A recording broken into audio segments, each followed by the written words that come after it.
Glória a Deus. Bom dia, queridos. A paz seja com todos, amém? Vocês podem tomar o seu assento, fique à vontade, nós estamos na casa do Pai. Ao mesmo tempo que esse tem que ser para nós um dos lugares mais importantes para nós virmos, né? Nós estivemos falando sobre isso quando o Lei e a Karine estiveram aqui no Brasil pela última vez, que a gente percebe que a igreja foi ficando bastante à vontade, as pessoas, né, foram ficando bastante à vontade para vir para a igreja. Então a gente começou a vir cada vez mais tranquilo, né, nossas vestes começaram a ficar mais, assim, menos social, né, a gente começou a vir mais camiseta, bermuda, chinelo, e não tem nada de errado nisso, não tem nada de errado, porque a gente tem que se sentir à vontade na casa do Pai. Mas aí tem um problema que a gente começa a perder um pouco daquela essência, daquela coisa gostosa de estou indo para a igreja, que lugar importante. O culto começou assim hoje, né? Me alegrarei quando me convidarem para vir para a casa do Senhor, né? Então, quando eu sei que estou indo para a casa do Senhor, eu preciso me preparar um pouco melhor agora, né? A gente percebe que há essa movimentação, amém, queridos? Então fique muito à vontade aí, mas fique à vontade nesse sentido também, entendendo que você fique à vontade porque você foi convidado, mas você foi convidado para estar na mesa do Rei. A mesa está posta. E nós vamos comer de uma mesa que é servida espiritualmente pela palavra, que é para nós um alimento espiritual. E a Bíblia nos mostra isso de várias formas, porque Paulo falou assim, eu queria ensinar vocês com comida sólida, mas vocês não tinham maturidade para receber, então eu dei para vocês só leite. Então a gente percebe que a palavra de Deus, ela é para nós um alimento, amém? Amém? Porque essa figura de linguagem está presente na Bíblia, a gente toma assim também para nós. E a mesa está posta para servirmos aqui na palavra. E a mesa também está posta para nós servirmos a Santa Ceia do Senhor, que é também para lembrar da palavra. Porque o Cristo, Ele era o Verbo, e o Verbo se fez carne e habitou entre nós. Amém? Queridos, na última vez que estive aqui pregando, eu falei bastante aqui sobre orgulho, soberba, né? E sobre o outro extremo disso, que é o vitimismo, os complexos de inferioridade.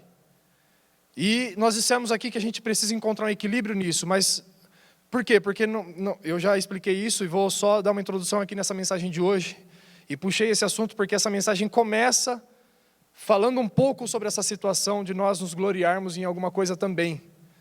Porque eu disse que o homem tem o direito, sim, e até de certa forma um dever de se gloriar naquilo que Deus deu para ele como um depósito. Foi isso que nós pregamos aqui há 2 semanas atrás. E eu quero te convidar a abrir a sua Bíblia no livro de Jeremias, no capítulo 9, versículo 23, porque essa mensagem de hoje, ela tem um versículo aqui que é para nós uma introdução, em Jeremias 9, 23, e que já começa falando sobre isso. Sobre no que o homem deve se gloriar. E eu disse aqui já na semana retrasada que o homem se gloria naquilo que Deus entregou para ele, na porção de Deus que há nele, no talento, no dom que Deus deu para ele. E é bem isso que Jeremias 9, 23 fala, porque fala para o homem não se gloriar em si mesmo, mas se gloriar na porção de Deus que há nele. Se gloriar no sopro de vida, na porção de eternidade, nos talentos e nos dons espirituais que Deus depositou nele. E Jeremias no capítulo 9, versículo 23, todos acharam? A Bíblia diz assim, prestem bastante atenção. Assim diz o Senhor, não se glorie o sábio na sua sabedoria e nem o forte na sua força. Nem o rico nas suas riquezas, mas o que se gloriar, glorie-se nisto, em me conhecer, repita comigo essas palavras, em me conhecer, e saber que eu sou o Senhor, e faço misericórdia, juízo e justiça na terra, porque essas coisas me agrado, diz o Senhor. Se o homem for se gloriar, se glorie nisto, em me conhecer. Porque eu sou o Senhor e eu faço juízo e faço justiça na terra. E é isso que me agrada. Assim diz o Senhor. Olha que palavra forte. Se alguém for se gloriar, glorie-se nisso, em me conhecer. E a mensagem de hoje fala sobre conhecer o Senhor. É nessa parte que eu quero focar hoje. A luz principal aqui, o foco principal dessa mensagem está em conhecer o Senhor. Daniel, no capítulo 11, versículo 32, diz assim que, a parte A do versículo fala de uma confusão que é gerada por causa das mentiras e das calúnias, e aí vem uma vírgula e fala assim, mas o povo que conhece o Senhor fará grandes proezas. Nós conhecemos o Senhor. Você conhece o Deus que você serve? Olha, eu conheço uma porção. Porque mesmo que eu seja alguém muito intenso no Senhor, e ainda que eu passasse 7 dias da minha semana dedicando horas de oração, e sem fazer mais nada senão orar, e jejuasse 40 dias diretos só com água, e lesse a Bíblia toda em 2 ou 3 meses e meditasse nela, ou seja, alguém muito intenso no Senhor, muito mais do que nós somos hoje, ainda assim, eu não conheceria o Senhor completamente, porque a Bíblia nos diz que hoje nós só vemos Ele como por um espelho, como por um material polido. Hoje nós só vemos o Senhor por um reflexo, que é a própria palavra de Deus, é a palavra revelada para nós, para mostrar quem Ele é. Então, se nós queremos conhecer o nosso Deus, nós precisamos mergulhar nessa palavra para entender quem Ele é. Conhecer o Senhor é algo muito importante, mas como eu vou conhecer algo que é tão grande e que a própria palavra diz que hoje eu só conheço Ele por um material polido, que hoje eu só conheço Ele como por um reflexo, como por uma sombra? Porque o nosso Deus, Ele é muito grande. Isaías no capítulo 40 diz, quem foi que mediu os montes nas suas balanças? Eu imagino Deus colocando Fuji numa balança do céu. Para nós aqui a maior referência, os montes que a gente tem aqui perto, colocando a Serra do Japi toda na balança dele no céu. Falou assim, vou medir aqui a Serra do Japi, aqui, ó. E você olha essa imensidão e você fala assim, meu Deus, o que o Senhor fez? Quem foi que mediu as águas do oceano na concha da sua mão? Meus irmãos, o Deus que nós servimos é um Deus muito grande. O que é o que nós passamos diante do nosso Deus? Aquilo que nós passamos não é nada para Ele. Mas eu digo uma coisa para você, muitas vezes, aquilo que nós oramos para o Senhor retirar das nossas vidas, é exatamente o caminho que nos leva para conhecer Ele. O nosso Deus, Ele tem muitas faces, e entenda bem, Ele não é um Deus de 2 caras, Ele é um Deus de várias manifestações, tá bom? Quando fala assim, que Ele é um Deus de muitas faces, Ele é um Deus que se manifesta de várias formas diferentes. E nós olhamos na Bíblia e nós aqui conhecemos pelo menos 7 nomes de Deus, que são os nomes principais do Senhor. A gente já ouviu falar? Amém? Jeová Rafá, Jeová Jirê, Jeová Nissi, Jeová Tsidekno. Olha, meu irmão, a cada vez que uma pessoa conheceu um pouco do Senhor, ele ergueu um altar e deu um nome para Deus. Esses nomes não foram dados pelo próprio Deus. Esses nomes foram dados pelo homem ao Deus que eles enxergaram naquela situação. Eu já contei para vocês aqui, e eu achei muito interessante essa experiência, eu vou voltar a falar, que talvez alguns não tenham ouvido ou não se lembrem disso, mas eu achei muito interessante pensar dessa forma. Nós temos um casal de amigos, que é o pastor Felipe e Samila, né? Agora pastor, PH, a gente conheceu ele, ainda não era. E eu lembro da gente falar um pouco sobre aquele filme A Cabana. Quantos já assistiram o filme A Cabana? Naquele filme há uma manifestação ali, como se fosse uma teofania, né? A manifestação do próprio Deus, encarnado em pessoas ali para curar o coração de um homem. Em resumo é isso. E Deus se manifesta como Pai, como Filho, como Espírito, né? Ele se manifesta ali nas suas 3 formas. E o Jesus que aparece naquele filme, ele é meio hippie, assim, sabe? Ele é muito good vibes, assim, ele é um cara, assim, muito descoladão. E aí, Samela, eu perguntei para ela o que ela achou do filme, ela falou assim, eu achei muito legal, só que ela não fala assim, né, que ela é lá de Natal, mas não precisa imitar também, né? Mas ela falou que dá vontade, quando eu falo dela, eu penso nela falando na minha cabeça no automático, já quer imitar, né? Ela falou assim, eu não acho Eu achei muito legal o filme, mas eu não acho que Jesus seja um daquele jeito como é, né? E eu não tinha tido essa visão. Quando eu olhei para aquele Jesus, para mim estava legal, aquele Jesus estava ok para mim. Eu consigo ver Jesus se manifestando daquela forma. Mas por que acontece isso? Por que cada pessoa tem uma visão de Deus? Porque você olha para o seu Deus segundo a sua própria personalidade, segundo as suas próprias experiências com Ele. E entenda uma coisa, nós não fomos criados e nem chamados por Deus para criar um Deus para nós e servirmos a esse Deus que nós criamos. Mas quando nós olhamos para Deus, cada um de uma forma diferente, não quer dizer que nós estamos criando um Deus, é porque nós vimos Deus de um ângulo diferente do seu irmão. Queridos, a coisa mais fácil da gente exemplificar é olhando aqui, eu vou me afastar um pouquinho do quadro ali, para essa caixa de som. Eu olho daqui, o Vitor olha de lá, e eu falo assim, ô Vitor, estou vendo vários botões e conectores.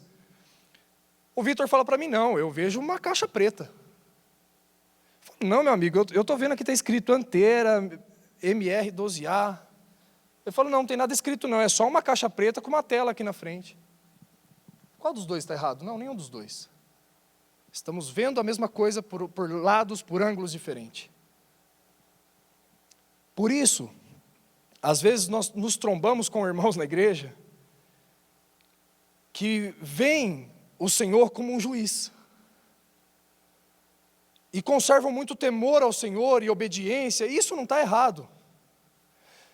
E você vê aquele outro irmão que ele, Deus, parece que ele entendeu muito bem a questão de pai e filho, e ele vê Deus mesmo só como um pai, e ele nem entende que Deus, ou melhor, ele até entende, mas não vive como se Deus um dia fosse julgá-lo, porque ele só vê como pai. E também não tem nada de errado nisso também. São experiências. Essas foram as formas como nós conhecemos o Senhor. Mas eu digo uma coisa para vocês, queridos. O que nos faz conhecer o Senhor por ângulos e vistas diferentes são situações que nós passamos. Quando Abraão deu um nome para o Senhor que significa Deus é a minha provisão, que é, se não me engano, Jeová Jirê. Eu vou pegar uma colinha aqui.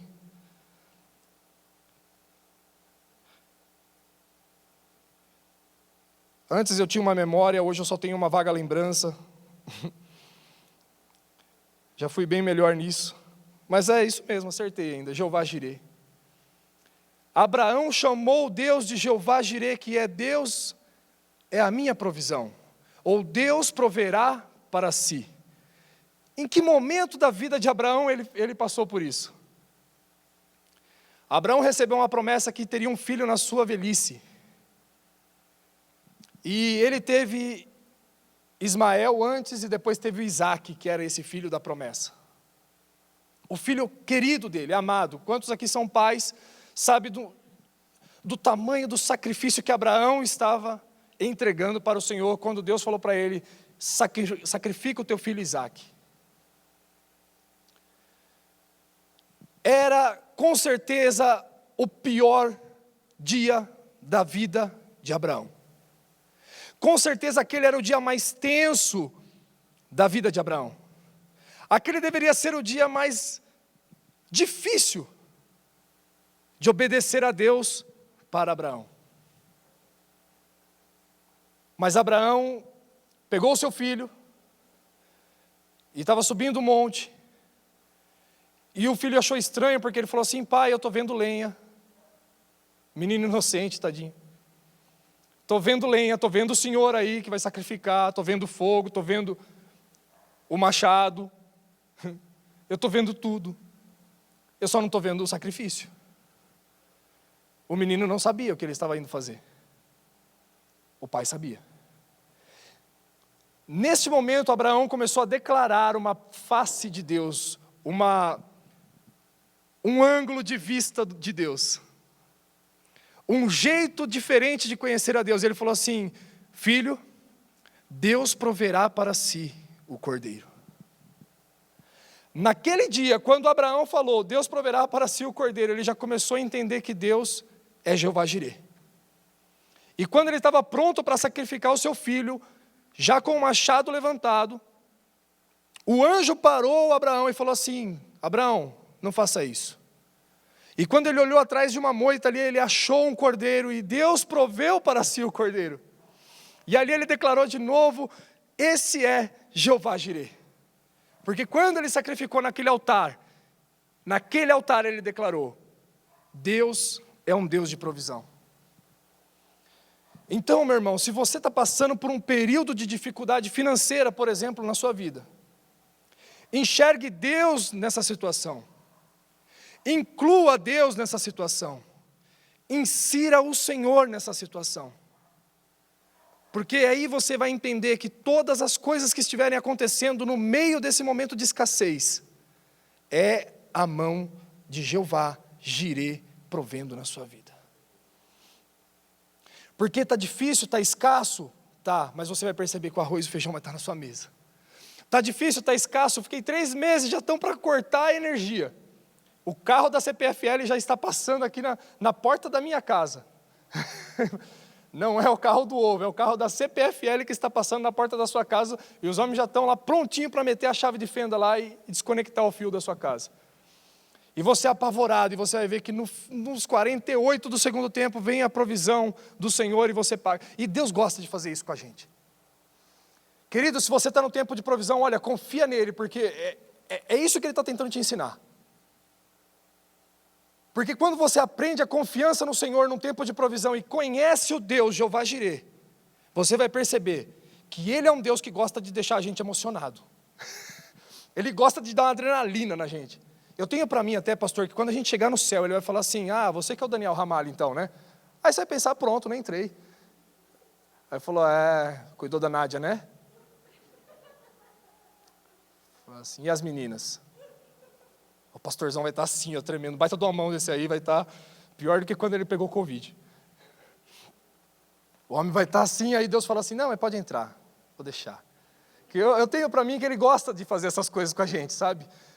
E eu digo isso para vocês com bastante confiança, porque, gente, eu vivi muito tempo dessa situação de provisão, de não saber o que vai acontecer.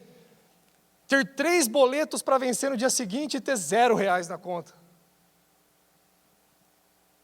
Uma vez eu estava em cima de um sótão, de uma fábrica, um lugar alto, aquele chão de sótão, não sei quantos de vocês já acessaram um lugar assim, mas é um lugar sujo, desconfortável para trabalhar. A Pri saiu para comprar remédio, para a Melissa. E quando ela foi passar o cartão, a gente tinha poucos reais na nossa conta. E o cartão não passou, deu não autorizado. Aí a gente falou: mas como que não está autorizado? A gente não tem muito dinheiro não, mas para esse remédio tinha. O remédio custava 60, a gente deveria ter lá R$100, e sem saber o que ia acontecer depois. E aí chegou para nós a notícia que a nossa conta tinha sido bloqueada, porque a Pri tinha parado a faculdade dela e não tinha pagado boletos, um boleto ou 2, não sei, tinha uma dívida com a faculdade que ela não sabia que existia, para ela não existia essa dívida. E nós fomos surpreendidos com isso. Foi um choro danado. Esse dia foi muito difícil para nós, porque era a nossa filha doente. E eu precisando abastecer o carro para trabalhar. E aí eu parei num posto de gasolina e a Pri ligando para o pessoal do banco.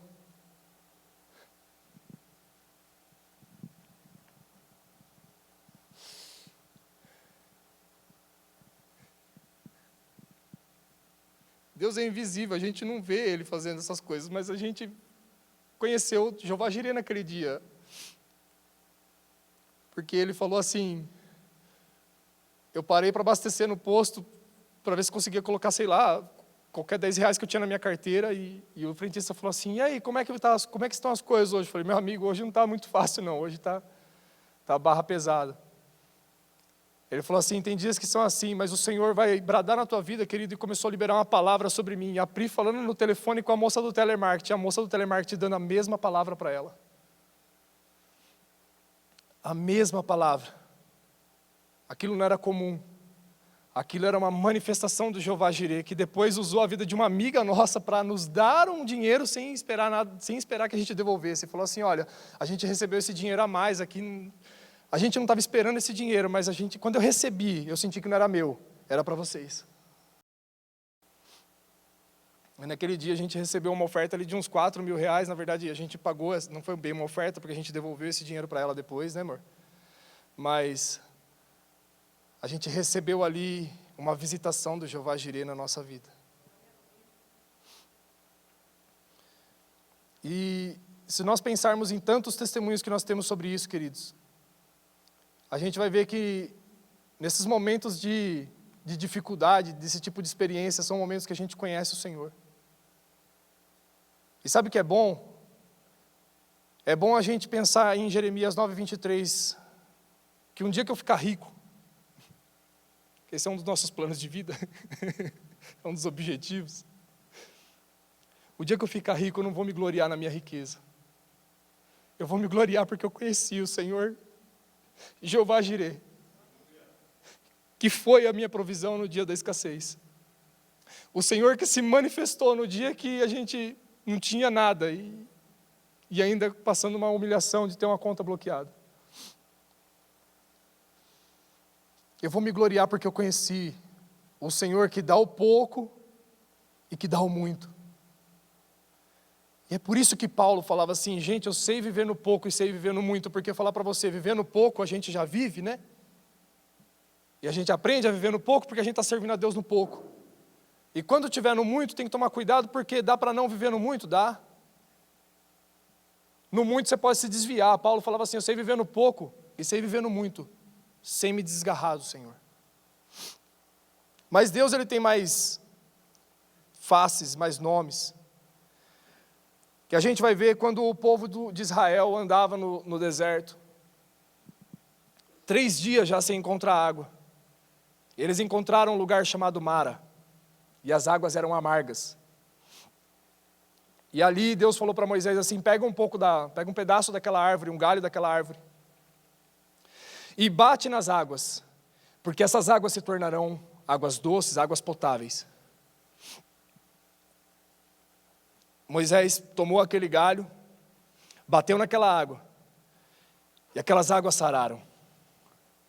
E aí Deus fala, depois desse episódio, se ouvirdes atentamente a minha voz, as minhas palavras, e obedecerdes, eu não enviarei as enfermidades que enviei para o Egito, na terra do Egito, mas eu sararei a sua terra e sararei o seu povo.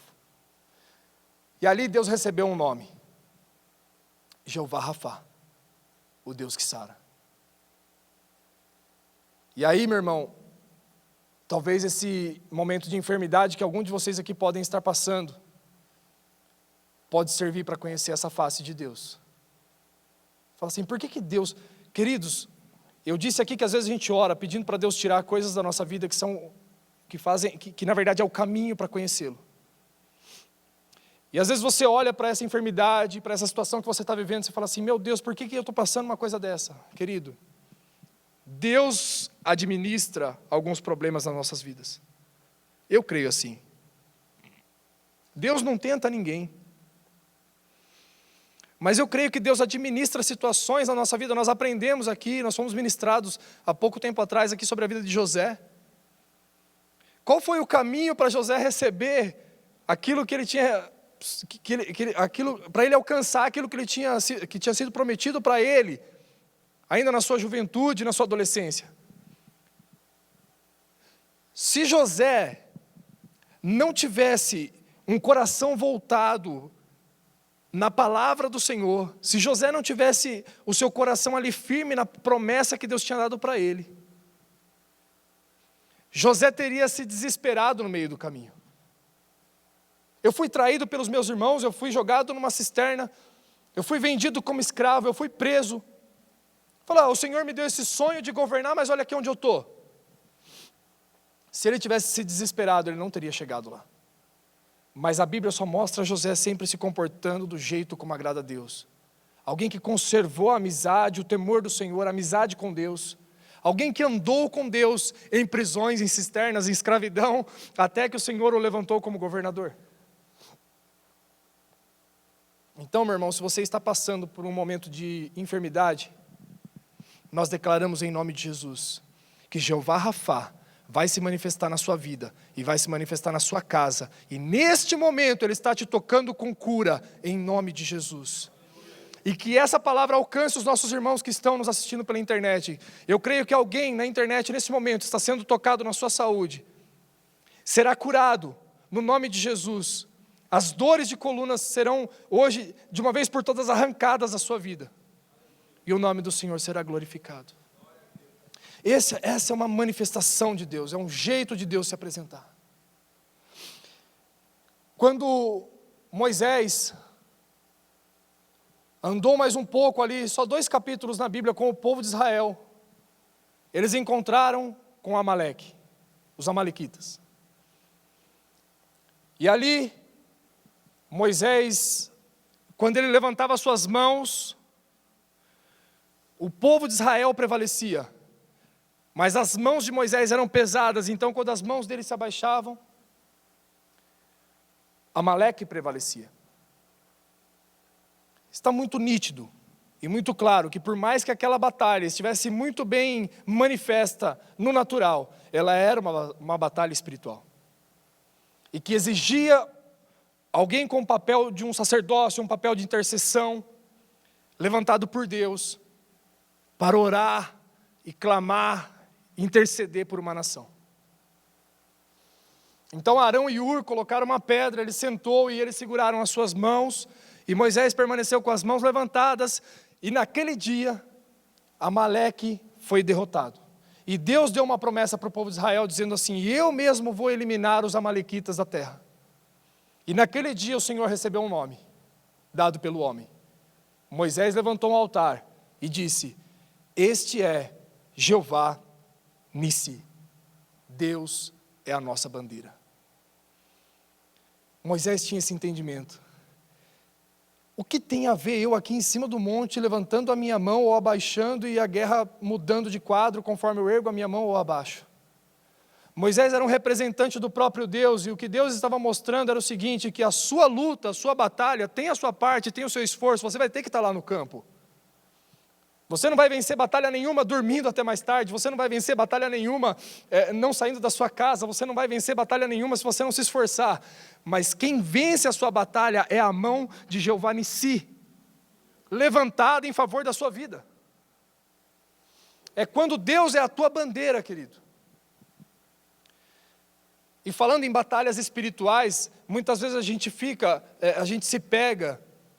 Eu falei agora há pouco de Jeová Rafá, o Deus que te sara. E é uma manifestação de Deus, do Deus que sara, o Deus que te livra de uma depressão, que te tira de uma síndrome do pânico. Mas muitas vezes essas doenças, elas são muito espirituais. E elas não são vencidas só com essa face de Deus, de Jeová Rafá, mas elas são vencidas também com o Jeová Nissi. Deus é a minha bandeira. Porque nós enfrentamos batalhas espirituais terríveis e ao ponto de chegar a ficarmos doentes psicologicamente. Mas no momento que o Senhor brada, que o Senhor levanta a sua mão poderosa, intercede por mim e por você, meu irmão, não tem depressão que aguente. Mas você precisa conhecer o Senhor. Você precisa incluir o Senhor nesse momento. Quando você estiver sentindo esses sintomas de depressão, sintomas de síndrome do pânico, sintomas do que quer que seja, invoque o nome do Senhor e coloque Ele no meio dessa batalha.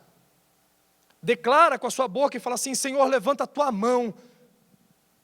Olha, queridos, nesses dias que nós conhecemos, que eu dei um testemunho para vocês aqui de um momento que nós passamos, que nós conhecemos o Jeová Jirê, nós choramos, nós ficamos tristes, mas olha, nós choramos no Senhor, querido. Sabe, quando eu fui batizado no Espírito Santo, eu não fiz uma oração assim cochichando, e eu sei que Deus ouve, porque o pastor falou aqui de Ana, nem o sacerdote estava ouvindo o que ela estava falando, achou que ela estava bêbada, que ela estava cochichando com Deus, e na verdade Deus estava ouvindo tudo. Deus não precisa de barulho, mas olha, num lugar de intensidade, de batalha espiritual, meu irmão, seja intenso também na sua batalha, e declare o nome do Senhor sobre essa situação. Eu creio que Deus está curando pessoas aqui, também disso, de depressão, de síndrome do pânico, mas olha, quando você estiver sentindo esses sintomas te visitando, declare o nome do Senhor. Fala, Jeová é minha bandeira, é Ele quem vai lutar essa batalha, é Ele quem vai expulsar esses demônios, é Ele quem vai derrubar essa enfermidade, é Ele quem vai mandar embora tudo isso em nome de Jesus. Se esforce no Senhor. Deixa Deus se manifestar como Ele é, deixa Deus mostrar as faces dEle para você. Mas seja fervoroso na hora de conhecer o Senhor. Eu não acredito que esses homens aqui que viram faces de Deus não eram intensos no Senhor. Eu não acredito nisso. Eu acredito que cada um deles viram a manifestação do Senhor, porque um estava disposto a dar o próprio filho por Deus. O outro estava dando a sua vida inteira para o Senhor, para conduzir o povo para o propósito que Deus tinha traçado para a vida dele e para aquele povo.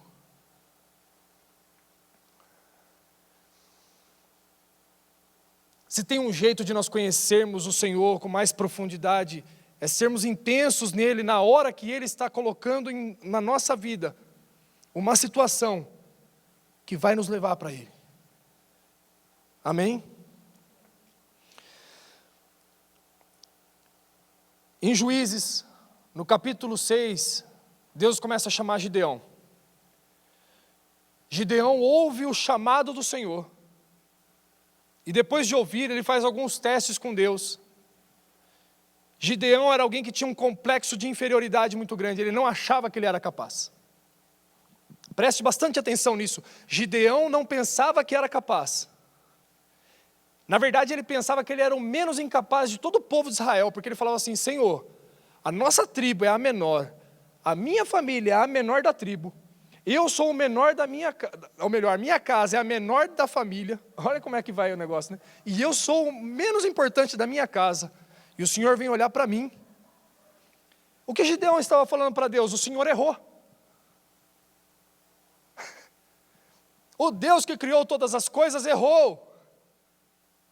O Deus que conhece o som do coração dos homens e o mais íntimo do coração, errou. Porque eu sou muito inútil, eu sou muito incapaz para cumprir essa missão. Gideão precisava ser curado de um complexo de inferioridade, mas ao mesmo tempo Deus gostava que ele pensava isso. Eu creio assim. Foi por isso que Deus chamou.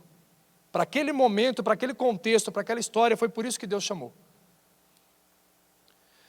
Porque depois de Deus chamar Gideão, Ele não só mostrou para Gideão, porque depois que levou Gideão para uma batalha e realmente venceu, Ele não só mostrou para Gideão que era Gideão só que era fraco, mas também reduziu o número de soldados para lutar ao lado dele. Para mostrar que é Ele quem faz. Mas no final do chamado de Gideão, Gideão faz um holocausto. Ele já tinha entendido, Deus já tinha convencido ele de que não estava errado. Deus tinha pregado para Gideão e falado assim: Gideão, eu não errei não, fica tranquilo, eu sei o que eu estou fazendo, é você mesmo, cara. E aí de várias formas Deus provou para Gideão que era ele. Gideão levantou um altar e Deus recebeu um novo nome. Naquele momento, Gideão disse: Jeová é paz. Por quê? Deus tinha manifestado o próprio Espírito dele, o anjo do Senhor, para Gideão. O que é? Quando a Bíblia fala assim, o anjo do Senhor, com letra maiúscula, é uma manifestação do próprio Cristo na terra. É o Filho de Deus se apresentando para os homens antes mesmo dele se tornar homem. Quando mostra assim, o anjo do Senhor, quer dizer que o Cristo que estava com Deus desceu para falar com Gideão. E quando Gideão entendeu que era o Cristo, quando ele entendeu que viu o anjo, ele falou assim: ai de mim, porque vi o anjo do Senhor. E aí Deus falou assim: Gideão, fique em paz, você não vai morrer. E aí Gideão tinha acabado de ter uma grande experiência com Deus, e Deus o confortou dizendo assim: você não vai morrer. E aí Gideão levantou aquele altar e disse assim: este é Jeová Shalom, o Senhor é paz, o Senhor é a minha paz. Gideão precisava conhecer essa face de Deus, porque o povo de Israel estava sendo roubado na época de Gideão. Gideão estava sendo roubado e o povo de Israel estava sendo roubado. Toda vez que eles tinham ali a sua colheita, toda a época de colheita eles colhiam e guardavam e eles eram roubados. E aí Gideão viu o Senhor, declarou que ele é a paz e falou assim: este é Jeová Shalom. E quando ele vê essa face de Deus, ele vê assim: o Senhor é a minha paz, e começa uma guerra.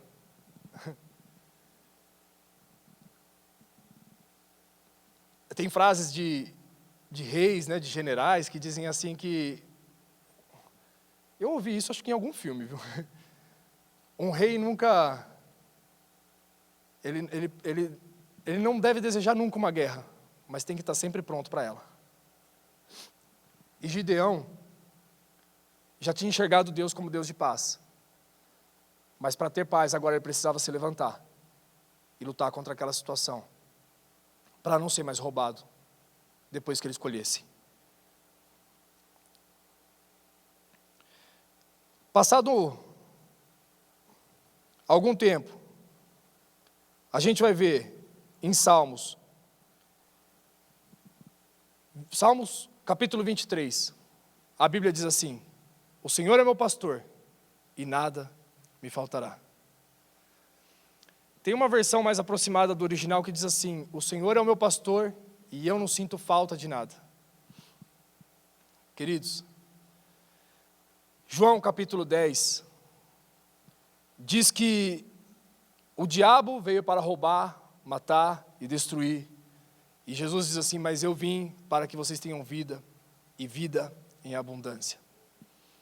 Ele disse assim: o ladrão entra pelas janelas, mas eu sou a porta, e eu sou o verdadeiro pastor. E as ovelhas conhecem a voz do seu pastor, e o seu pastor dá a sua vida pelas ovelhas. Teve uma oração da minha vida, em um momento de dificuldades emocionais, momento que eu estava passando por uma confusão de sentimentos. Eu orei ao Senhor e disse assim: Senhor, eu não tenho medo do lobo, e eu não tenho medo do urso, eu não tenho medo do leão, eu tenho medo de ficar longe do meu pastor. Querido, quando você está dentro do aprisco do seu pastor, que é Jesus, você não precisa ter medo de nada.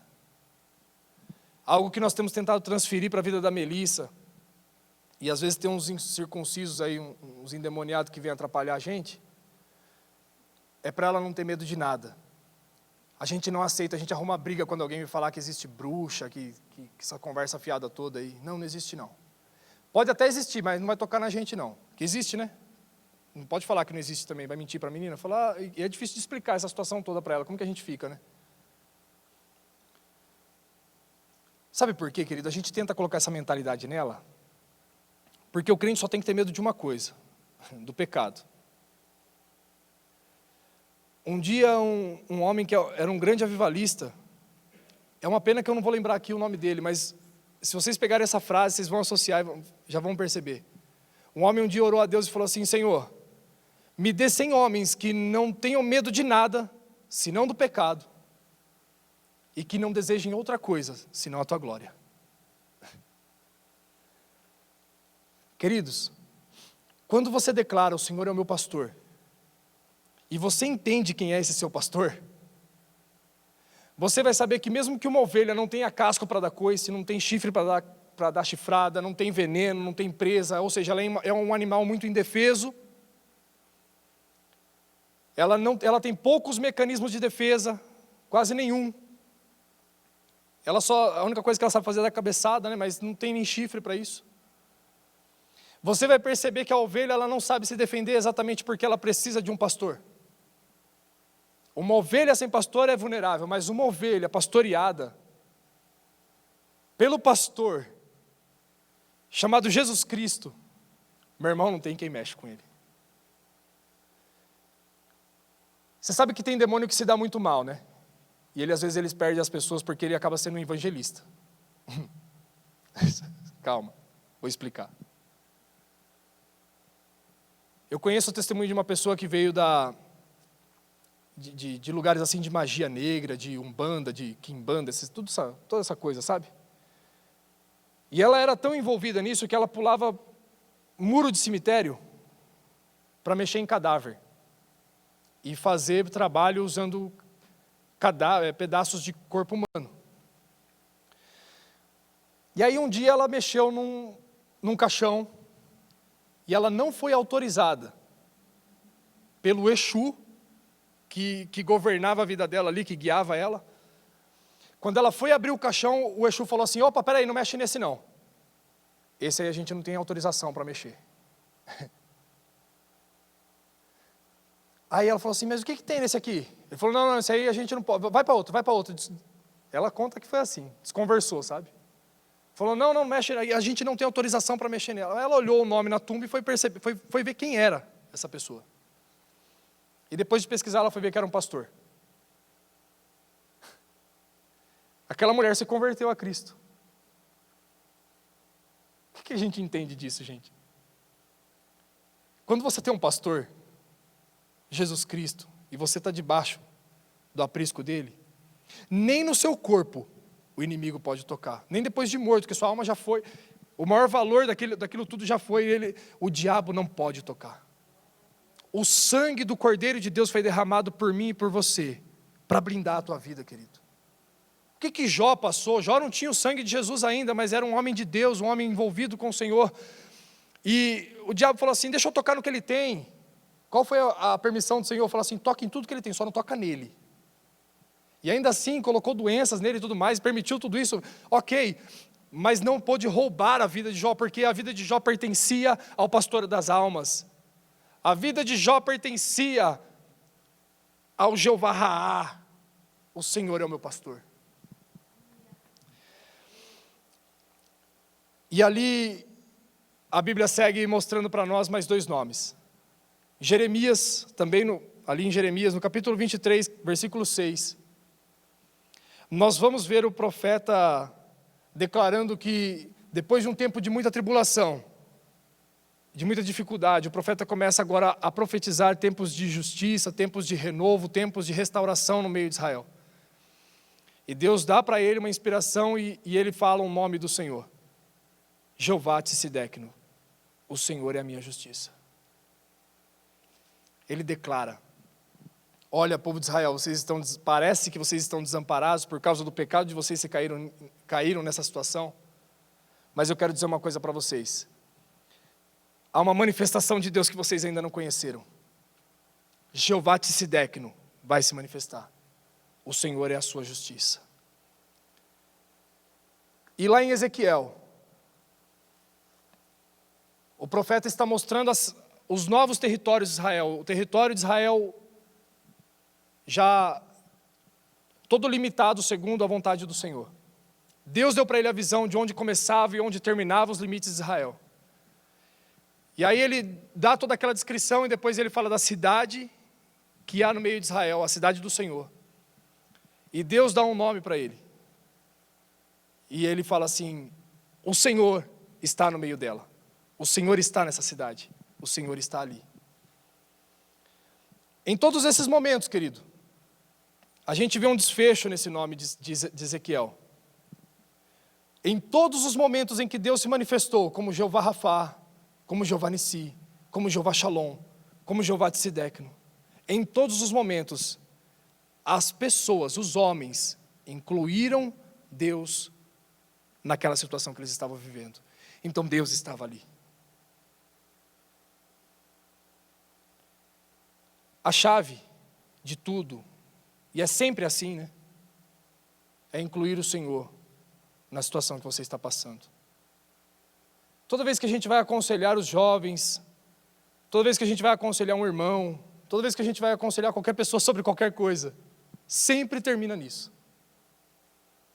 A gente fala assim: olha, querido, problema no casamento? Problema no casamento. Meu irmão, cuida bem da sua esposa vai cuidar bem de você, sabe, vocês vão passar por isso.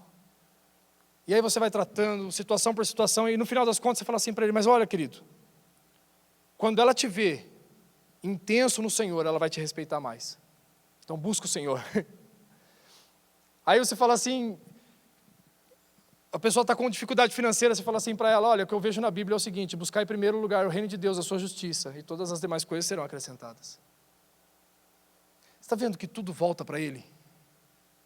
Porque o Senhor é o centro de todas as coisas.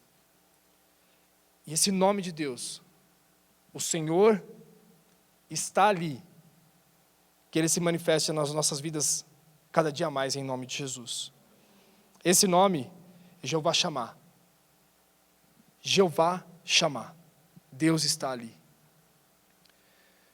Se Jeová Chamar se manifesta em nossas vidas, as pessoas vão perceber, e vocês vão perceber, cada vez mais, que Deus está em você, caminhando com você, lutando com você, lutando por você, e manifestando todos os outros nomes dEle na sua vida.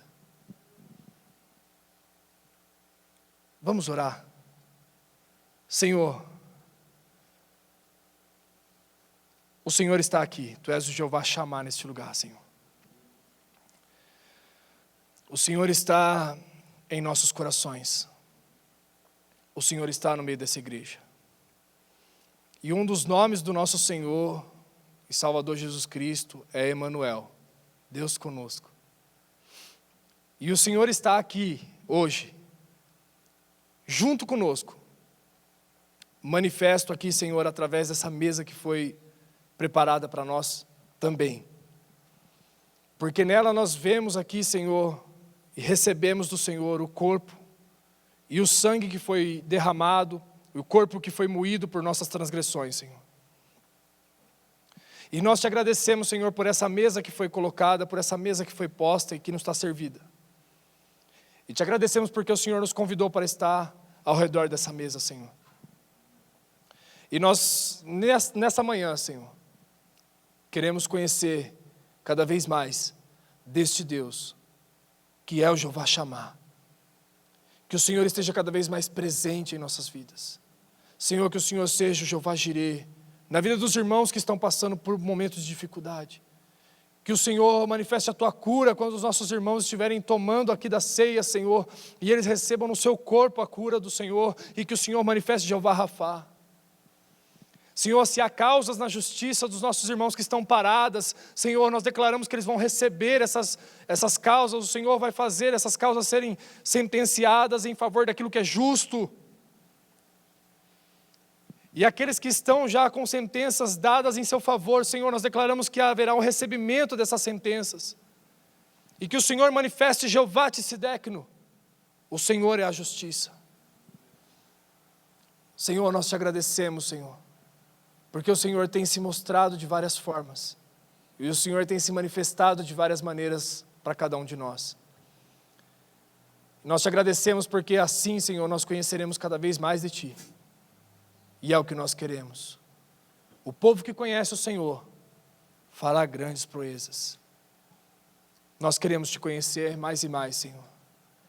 Mesmo que às vezes para Te conhecer, nós tenhamos que passar por momentos difíceis às vezes. Mas esses momentos são os momentos, esses momentos são caminhos para Te mostrar para nós, Senhor, para Te conhecermos. E por isso nós Te agradecemos, Senhor. Te agradecemos por todas as vezes que o Senhor permitiu e administrou um problema na nossa vida que nos levou para mais perto do Senhor, que nos mostrou quem o Senhor é e que o Senhor está conosco, que o Senhor move os Teus servos, os Teus filhos em favor do Teu reino, Senhor, e para também nos levar para mais perto de Ti e Te conhecer como o Senhor é. Que o Senhor possa nos conduzir, Senhor, durante a nossa vida, sempre inserido, manifesto, sempre, Senhor, se mostrando como o Senhor é, para que nós possamos Te conhecer, Senhor, cada vez mais e mais. E o dia, Senhor, em que nós tivermos vencido todas as dificuldades, E conhecido cada lado e cada face e cada forma do Senhor se manifestar, nós não vamos nos gloriar na nossa riqueza, não vamos nos gloriar na nossa sabedoria, não vamos nos gloriar na nossa força, mas a nossa glória será te conhecer, Senhor. E essa é a esperança que nós conservamos. É isso. É te conhecer, Senhor. É o que nós desejamos, Senhor. Nós estamos nessa terra passando por tudo que passamos, pensando na eternidade. Pensando no dia que o Senhor nos disse, através da Tua palavra, que assim como nós somos conhecidos do Senhor, nós também o conheceremos. Hoje nós vemos o Senhor assim ainda como uma sombra, como um reflexo. Mas o que nós queremos, Senhor, é chegar nesse dia em que nós vamos poder te abraçar, te beijar e te conhecer como somos conhecidos. Queremos te conhecer mais e mais, Senhor, em nome de Jesus.